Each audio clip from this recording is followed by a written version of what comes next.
What makes a great leader great? How do we create a high-performing team? And when we say leader, we mean everyone, because everyone is leading their own life.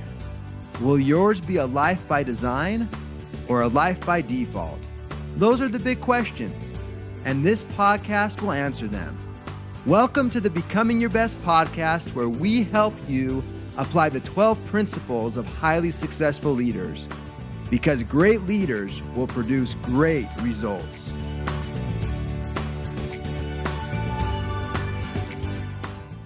Hello, friends, and welcome back to the Becoming Your Best podcast. I'm Rob Schallenberger, and whether you're in your car, your office, at home, wherever you are today, I hope you're having a fabulous day because you deserve it.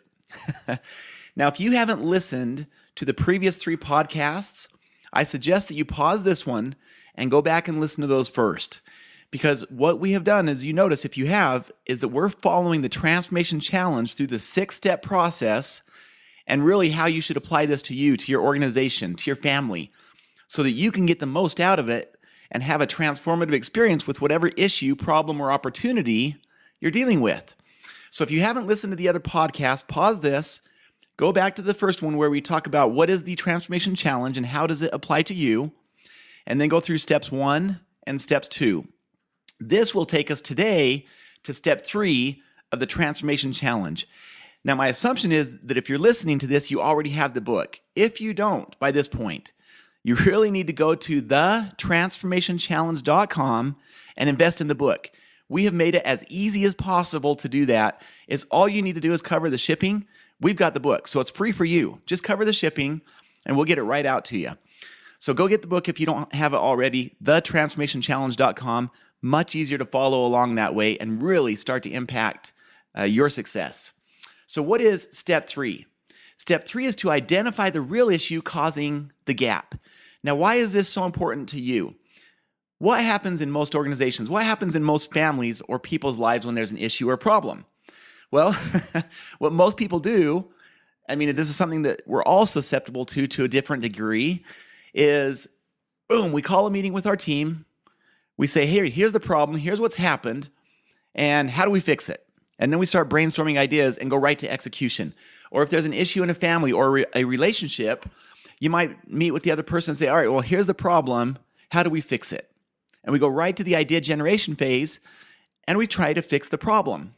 And think about your own life when you've had challenges, maybe with a son or a daughter, or someone on your team if you're in a working environment. Maybe you wanted to get a house, or whatever the case might be. When you bring up these issues, it can be a real confrontation sometime. And the idea is, well, what's the problem and how do we solve it? And that is the exact wrong approach to problem solving. And it's why so often it leads to bitter feelings. It leads to a plan that doesn't work, because it's the exact wrong approach. And the transformation challenge and 6-step process will fix that. And ironically, I was just with a company out on the East Coast last week, and we did a planning and execution workshop with their team. Very amazing group of people in that room. Very talented. Yet it was funny because so many of them came to me with the same comment, and they said, man, it looks like when you read the book that you were somehow looking over my shoulder into my life. And they were laughing and chuckling when they told me that. For example, in the sales team example, they said, I can't believe how many times I've got my sales team together and said, here's the problem, team. How do we fix it? And now after reading the book, she realizes how wrong that has been. And so we got a good chuckle out of that and the shift that happens. And I gave her a big high five and a kudos for making the transformation and the shift. So imagine the difference. Let's go back to the sales team example. A lot of people can relate to this. Let's say that your sales have been declining. What would the normal person do? Well, you get the sales reps together and you start by saying, all right, guys and gals, our sales have been going down for the last 4 months. We're down 6%. And how do we fix this? Well, we now know that is the exact wrong place to start. And contrast that to someone coming in and saying, all right, team, first of all, thanks for being here. You're amazing. And let's go back to our vision. Our vision is to be the premier sales team in the company. We have a goal to achieve 1.6 million in sales by March 30th. Now, here's where we're at today. So if you've gone through the 6-step process, you know that step number 1 is to not start with the problem, rather to shift it to the vision. The vision is the starting point. It brings an energy and an excitement to the room that the problem can never bring. The second step is to identify or assess the current reality. Where are you today? And then when there's a gap, that's when you go to step number 3 to identify the root cause or real issue causing the gap. What is the real issue causing the gap? And step number 3 is probably the most critical step because you can develop a great plan. If it doesn't address the real issue that's causing the gap between your current reality and vision, the plan is never going to work. And I've actually seen that happen over and over again. We never get to the real issue. We develop a plan that we think is going to work, but because it doesn't address the real issue, the plan fails. It doesn't work. It falls far short of what could have been. And so that's why you've got to identify the real issue. Now, what does this mean to you? Well, there's a study or a book called The Toyota Way, and they suggest asking the question why at least 5 to 7 times to get to the root cause, the real issue. And what I mean by why is, yeah, you may be getting new ideas from different areas. What you're really trying to do is whittle down. Think of it like a funnel. You're trying to go down a funnel to identify why did that happen. So you may come up with an initial idea. Well, why did that happen? And then why did that happen? And so you keep whittling down and going down that funnel until you get to the root cause. Think of this, as you know, I was a fighter pilot for years. Think of this as you would an accident investigation board in the fighter aircraft world. When there's an accident, they convene an accident investigation board. They give that board 30 days really for this step to identify the root cause that caused the accident. And so they become masters of this, getting down to the real why. And what they will almost always find in these accident investigation boards is that there were 2, maybe 3 primary issues, real issues that caused the accident. And then they'll usually have a whole host of contributing factors. So you may have 1, 2, or 3 contributing primary issues, and then you may have 8, 9, 10 contributing factors. For example, the pilot didn't get enough sleep, so he was a little bit groggy while flying. Well, that may not have been the primary factor that caused the crash, but it certainly was a contributing factor in his or her response time. And that's what I mean by you, when you go through this step and you're identifying the gap between your vision and your current reality, you may have 1, 2, or 3 what you consider to be primary issues. Yet there are probably some others as well that are contributing to that. Now you need to sort out what are the contributing factors or issues and what are the primary ones, because really what you want to find are the primary ones. If you can address those, will it then help you accomplish your vision? Here's an example of that. Most of the people listening to this podcast will remember the Challenger accident. And during a seminar, it's a planning and execution seminar, I'll ask the question, why did the Challenger shuttle blow up? And every time people respond with the same word or the same thought, which is the O-ring failed. Well, that's exactly right. The O-ring did fail. My next question is, why? See, we're asking why. Why did the O-ring fail? Because it was too cold. Why? Why did the shuttle launch if the O-ring was susceptible to freezing and then potential failure? Well, because there was a teacher on board and there was a lot of pressure to launch and get her into space so that she could teach from space.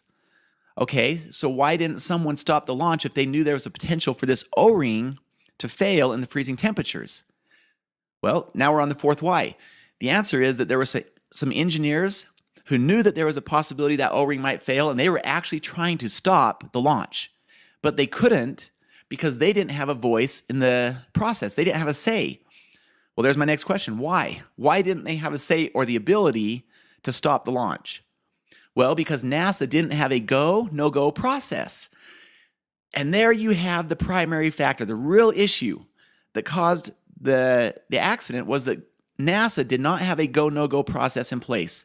The engineers who tried to stop the launch didn't have a voice. Had they had a voice, that shuttle wouldn't have launched in those temperatures. So can you feel the power of that already? Is now you can identify the real issue and develop a plan to solve it. Had NASA just said, yep, it was the O-ring failure, we need to fix the O-rings and make sure we never again launch in temperatures where the O-ring could fail. Well, they didn't solve the underlying fundamental issue causing the gap if they would have bit off on the first contributing factor, the O-ring. The O-ring was just a a symptom of the real issue. And so what you're trying to do when you take the transformation challenge in step 3 is identify that real issue. The 1, 2, maybe sometimes 3 primary issues that are causing that gap, so that in your plan you can address those issues. We'll be right back to our episode. Today's leadership myth. Oftentimes I've heard people say when you have a problem, you grab your team, you get together, and you brainstorm ideas on how to solve it. We already know from the transformation challenge that doesn't work. Why? Because we get into a room, we go to the problem, and then we start trying to figure out solutions, and we skip one of the most important steps, which is to identify why the problem exists in the first place. And unless we get down to the root cause, the real issue, almost any plan that is developed will either fail or fall far short of where it could have to accomplish whatever the vision ended up being. So let's not get into the room, focus on a problem, and then go right to execution. Try and figure out what the gap is and why the gap exists, then develop your plan to fix it. So again, if you haven't invested in the book, The Transformation Challenge yet, get the book, go to thetransformationchallenge.com, free book for you, just cover the shipping, and it'll specifically zero you in on how to identify that issue causing the gap between the vision and your current reality. Now back to the podcast. Now let's get into our 5 examples from the book. If you've already been following along in the podcasts, then you know the examples that we're using here. One of those is Flying J. You had $1 billion company. Suddenly, Crystal's in trouble. They need to come up with $400 million in the next 30 days. She has no idea what to do. Everybody around her is telling her there's no way you can save the company. So what does Crystal do? She forms the vision and starts with the vision. She gets a team in the room, and she said, we're going to stay in this room until we figure out how to save this company. She shifted the playing field from the problem to the vision. Now they identified their current reality, which is they were in serious trouble. The goal was they needed $400 million in the next 30 days. They didn't have any money. Morale was low at the time because they didn't know if the company was going to have to liquidate and dissolve. Well, so that's a very short nutshell version of the current reality. They need to go to step 3, which is why. The vision is to save the company and come up with $400 million. The current reality is they have no cash. They don't have the ability, not even close, to come up with the $400 million. What caused the gap in the first place? And after going through all of these discussions and analysis, what they found was that the previous CEO to Crystal had gotten outside their core competency as a business. They were amazing as truck stops, still very profitable at this particular point in time. Yet they had invested in a large refinery that required millions and millions of upgrades. They had a ton of oil sitting in the pipeline that they'd invested in, and when the price of oil went down, so did their investment. So had the price of oil stayed up, they would have been fine. But as the price of oil plummeted, so did their investment. So they literally had hundreds of millions sitting in the pipeline, almost worth maybe 50% of what they had originally invested in it. So those were the 2 issues that were causing the gap, that were preventing them from getting to the vision. They had gotten outside their core competency into a refinery that was bleeding money and a pipeline that was literally costing them millions of dollars per day. And now that they've identified that root cause, the real issue, now they can go to work on developing a plan to solve it.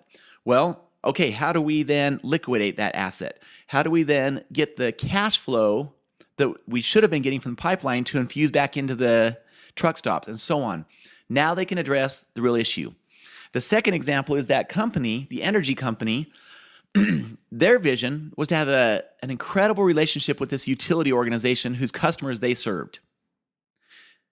However, there was a reporting time of 5 days was the expectation. Well, on average, this company, when they would go out and service a residential home, they were reporting in 8 and 9 days, far from the 5-day deadline that the utility expected. So they had the vision to have a high trust relationship with this utility. However, trust was going out the window. That was the current reality. In fact, if you listen to the previous podcast, you know that the utility had sent a warning letter to them basically saying, hey, if you don't start meeting the reporting time, we're going to pull this $1 million contract. So the stakes were high here. And this was only one particular contract in a single area. They had numerous other contracts. So really, you're talking about tens of millions of dollars being at risk here if this company doesn't figure out how to get it right and get their ducks in a row. Now, what would most people be tempted to do in this case? Hey, let's call a meeting. What's the problem? The problem is we're not delivering on time. How do we solve it? See what's immediately wrong with that? Number one, we started with the problem. Number two, we don't know what's causing the gap. Why are we not meeting the deadline first? And so what they did, fortunately, they were armed with the 6-step process. So they went to work trying to identify what was the real issue, the root cause causing this gap between the vision and the current reality. And what they found is that there were two primary issues ultimately when it was all said and done. One was they didn't have a central office.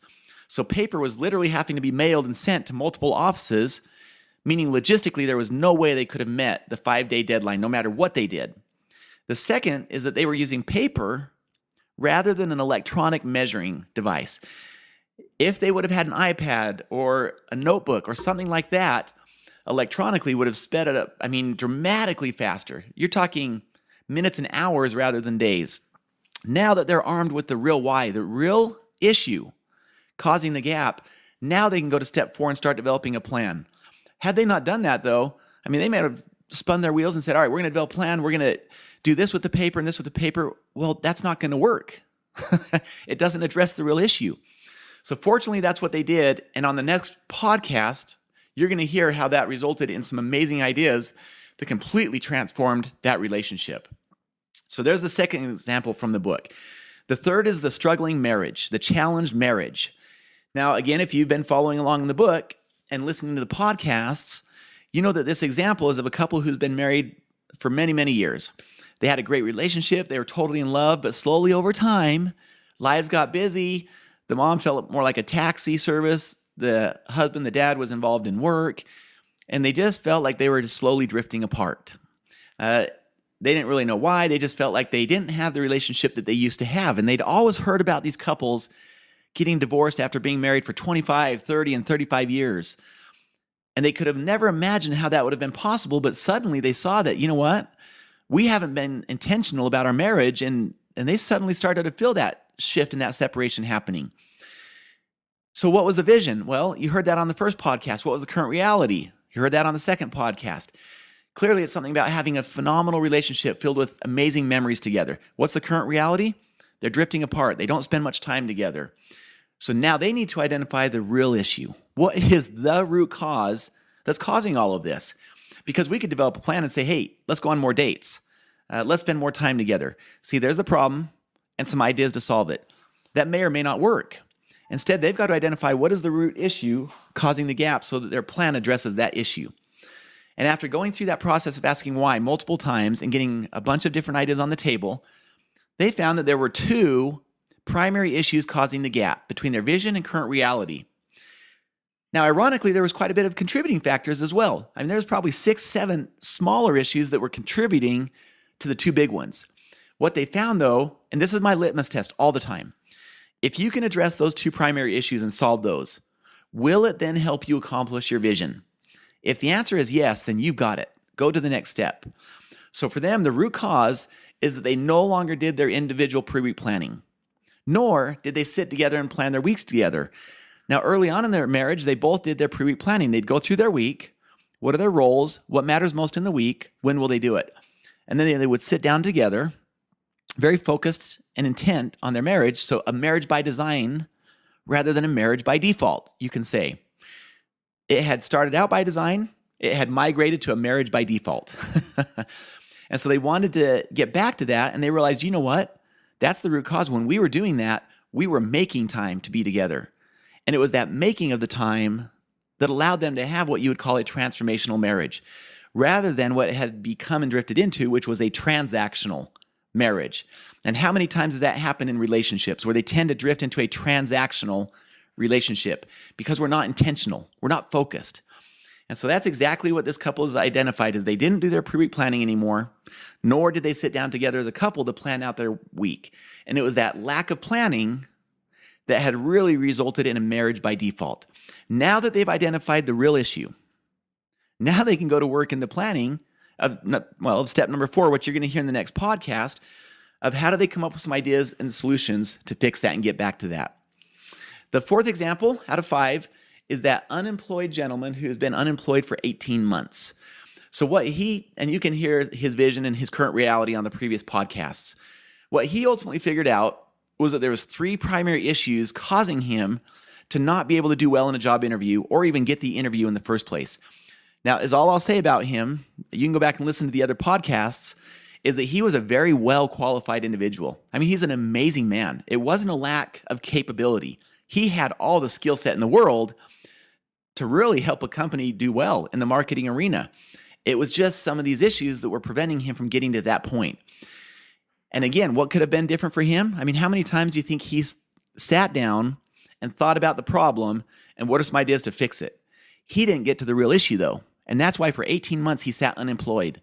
Well, after this discussion that he had, he found that there were 3 issues, as I mentioned. His appearance, because he's about 6'3", 6'4", he had a big old goatee at the time, which we believe there's nothing wrong with. But the fact is, no matter who you were, you would look at him and say, he's a pretty tough looking guy, and there's the potential to be intimidated by him. So that was one issue.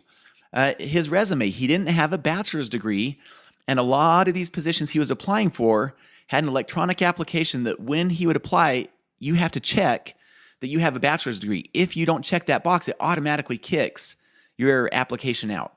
And the last was his lack of practice. Because he had become so, I guess you could say, because he had been out for 18 months, he'd lost confidence. He didn't have the confidence anymore to go out there and be in the arena.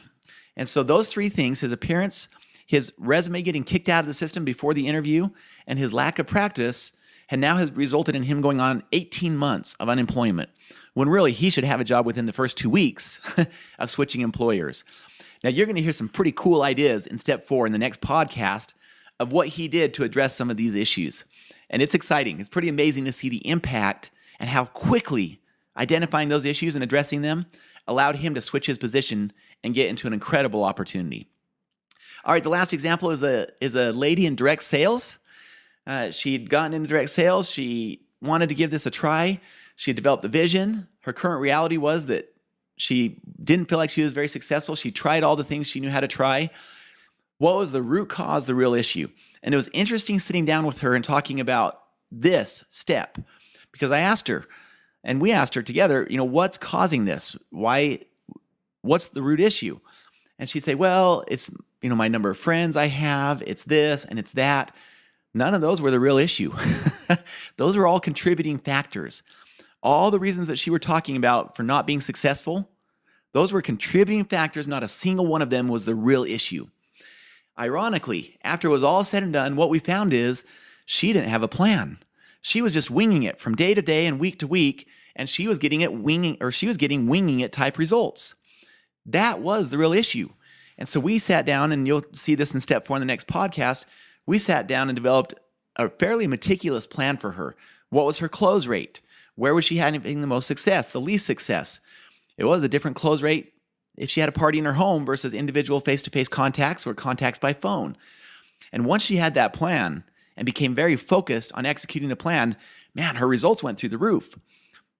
And ironically, she didn't even see that as one of the real issues. And that's why we've got to be very careful in this step to assess correctly what is the real issue causing the gap.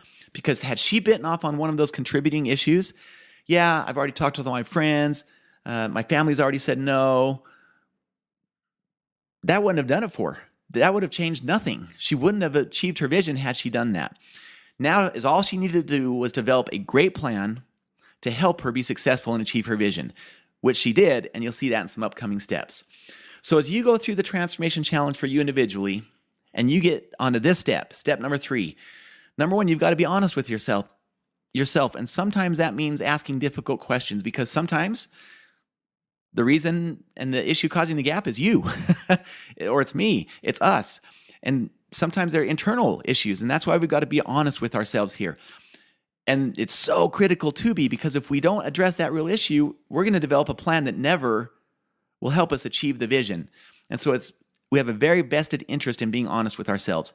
If it's a team, get the data and keep asking why. Whittle down, go down that funnel of why until you get to the real issue. And it may take asking why 4, 5, 6, even 9 or 10 times in some cases. And this step in an organization is fun. During a planning and execution workshop, it's interesting to see the wheels start turning in people. Usually you'll come up with one or two ideas initially and people say, that's it. And we say, wait a second, well, why? Why that? And then we go a little further, why that? And pretty soon we got to an issue that nobody had even considered to be the real issue, yet it was the real issue. So had they gone in the room, started with the problem, and then said, now let's solve it and brainstorm some ideas, they would have never addressed that real issue, thereby never achieving the vision. And that's why this step is so critical for you and your success. So as we get ready to wrap up, you may be taking the transformation challenge for any kind of issue. You may want to have a better relationship with a partner, with your son or daughter. You may want to increase sales with your team or decrease turnover. Maybe it's to buy a house or to have a great family vacation. It doesn't matter what is the problem, issue, or opportunity. When you're taking the transformation challenge and applying the 6-step process, it gives you that clear path forward. And this particular step, step 3, is the critical step to help you identify the real issue that's causing the gap between your vision and your current reality. So again, the transformationchallenge.com, make sure you have the THE, the transformationchallenge.com. If you don't have your book, go invest in the book. We cover the book for free. Is all you need to do is cover the shipping and we'll take care of the rest. Get going through the process, read it. It's 130 pages. So I invite people to read it in 14 days or less. Usually it's a pretty quick read. That's about 10 pages a day. And then take your issue, and there's places in the book where you can do this, and apply the 6-step process, whatever your problem or opportunity, and really give step 3 the time that it deserves and requires. And I promise you a great experience then as you move to step 4 and 5, because now you're addressing that real issue that's preventing you from achieving that vision that you want. All right, well, hey, thanks for taking a few minutes to be with us today. It's always a pleasure. Sometimes I feel like we're having this conversation and I imagine looking eye to eye with you, even though we're not sitting physically together. So thank you for taking the time. I honor you, congratulate you for doing that. It says a lot about your character and who you are. So wishing you a wonderful and fabulous week. And until next time, have a great day. Make a difference in someone else's life. Take care. Thank you for listening. Would you like help to apply the 12 principles of highly successful leaders in your life, in your family, or in your organization?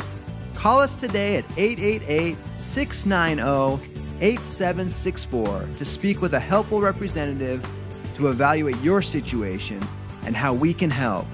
Or you can visit BecomingYourBest.com. Whether it's a corporate training event, keynote, workshop, trainer certification, or personal coaching, it would be our pleasure to serve your needs. Once again, call 888-690-8764 or visit BecomingYourBest.com today.